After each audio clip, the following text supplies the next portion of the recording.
and we have done our best to protect the mandate that you have given us and to deliver on the promises that we made. You sent home many that you thought represented an old and rejected political culture, and you chose a new path, a new journey with us. I know that for some of you, you must be now a bit sick of elections. This is the third election in 6 months, and it's quite understandable that many of you might have election fatigue. But I just want to say that this is also an extremely critical election, because in many ways, the decisions we make at the top, the policy decisions we make at the top, to have a real impact at the ground level, to really have an impact on the people at an everyday level, we need good local councils. We need honest local councils.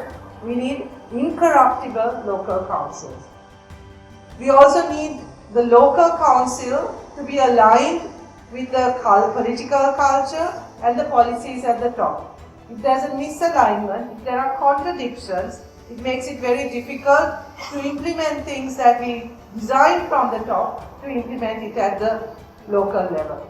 But most importantly, I think this journey that we have started, especially with regard to cleaning our political culture, particularly with regard to ensuring that our political culture is accountable and transparent to the people, and making sure that democracy works for people, and that democracy is not just about going and casting your vote, but also about listening to people, to engaging with people, to making your leaders, your elected leaders, more accountable and more approachable. That journey that we started in 2024 must continue. Those changes that we brought about at the national level must be reflected at the local government level as well. I don't have to tell you the importance of the Colombo Municipal Council. It's one of the wealthiest, if not the most wealthiest municipality in the island. 30 billion, am I right? 30 billion income a year. A municipal council with 30 billion annual income surely should be doing more than what it has been doing now. Colombo is in a way, it's not the administrative capital, but it's the capital in many other ways. This is the center, this is the heart of Sri Lanka. This is where most of what we think represents the best about Sri Lanka can be seen in Colombo. The diversity, the plurality, the multiculturalism, the color, even the noise, that is Sri Lanka. And Colombo represents that so beautifully. But we can do so much better. We have to do so much better. Colombo is a divided city, divided along class, divided along ethnicity, divided on so many different fronts. And that's not right. That can't be right. I don't think any of you here can appreciate the fact, will appreciate the fact that despite being one of the richest and most productive cities, we also have some of the poorest in the country. We host the poorest as well. We have some of the best schools and we have some of the poorest, worst resource schools in the same city, side by side. This is not acceptable. More than the fact that it's also unacceptable, it's not healthy. That's not how a city grows. That's not how a city develops. A civilized city cannot have this level of inequality, cannot have this level of disparity. This is what, if we want our city to be safer, if we want our city to be more civilized, I think we all have to work together to bridge some of these gaps. Sitting here, I think are some of the most productive members of Colombo City. Possibly some of the biggest taxpayers in Colombo City. I think many of you for the past several years probably felt that you didn't feel very good about paying your taxes, especially to the municipal council. Because you couldn't be sure what happened to the tax money that you paid.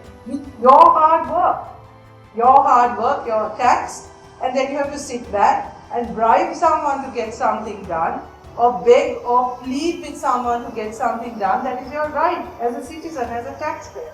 Surely we should change these things. Surely we need to make sure that our municipal councils, that our local councillors are more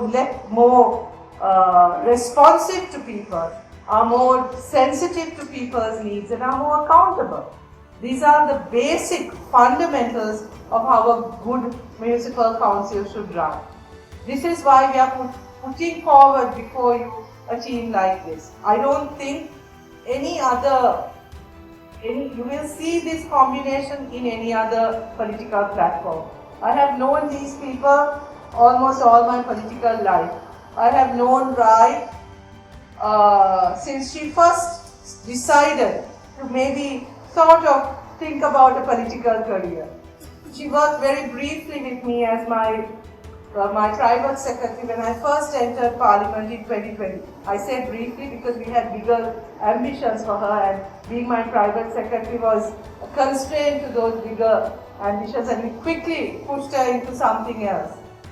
She is someone who knows the city. All of the people here, Hemanta, Katipe, all of these people, Shiva, they know this city. Situmini, who's at the India, I don't think he's contesting, but he is a person, he is an architect, he is a person who has designed cities, who has ideas, aspirations about what a livable city needs to look like, what an inclusive city needs to look like. Surely these are the kinds of people that should be in charge of our city, that should be giving input into designing our city. That one of the things that we want to present to you is the idea of a livable city. A livable city where everyone can breathe, everyone can prosper, and everyone has a right to a prosperous, beautiful life, and where you feel that the tax money that you pay, whether you like it or not, whether through indirect taxes or direct taxes, you feel the value of your tax money, and you see your tax money being protected and your tax money being put to use to make your lives better. I think this is what we need to do. These are simple things, maybe fundamental things that we need to put right in this city, and we need to make a start somewhere. We have made a start at the national level. We are developing more people-friendly policies. We are making sure that the environment is clean. And I don't mean clean simply in terms of the rubbish being collected, but clean in every sense of the word. We want to make this an inclusive country where everyone feels that they belong, that everyone feels that they are valued, and we want these values, we want these ideas percolating right down to the bottom. And this is why 6th of May, this election is so critical and so crucial.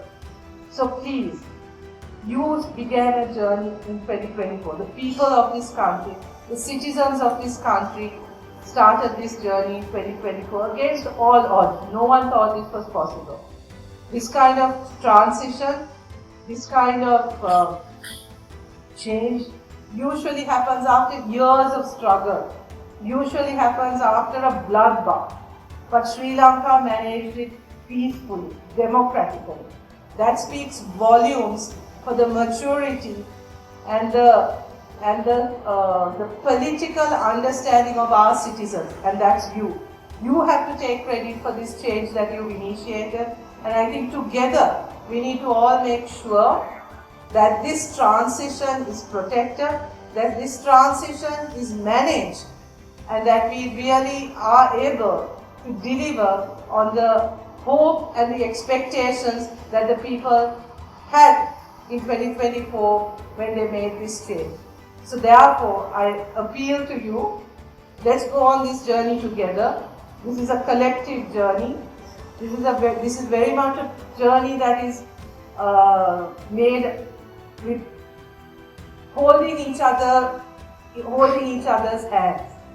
I know it sounds a bit trite to say that, but literally we need to do that. I mean, there's been so much strife in our city, so much hatred, venom, divisiveness. It's time for a bit of healing. It's time for all of us to come together. It's time for us to spread a bit of love. And I think that's what we really want to do, and that's what we are inviting you to be a part of. And that's the journey that we have started, and we need to take a very crucial step on the 6th of May as well. And I really hope that you will stay with us on this journey, and that you will stay with us to make sure that we can hand over a prosperous and a happy country to the next generation that is waiting on the wings, waiting to take our country forward. So thank you once again for this opportunity to speak to you. Thank you for the blessings. That was extremely, how can I say, precious and a real privilege. And thank you so much for your support. And I look forward to meeting you again. I look forward to working with you. But more importantly, I look forward to you having a good municipal council and a good mayoress who will give you leadership and who will make this a truly livable city. Thank you very much.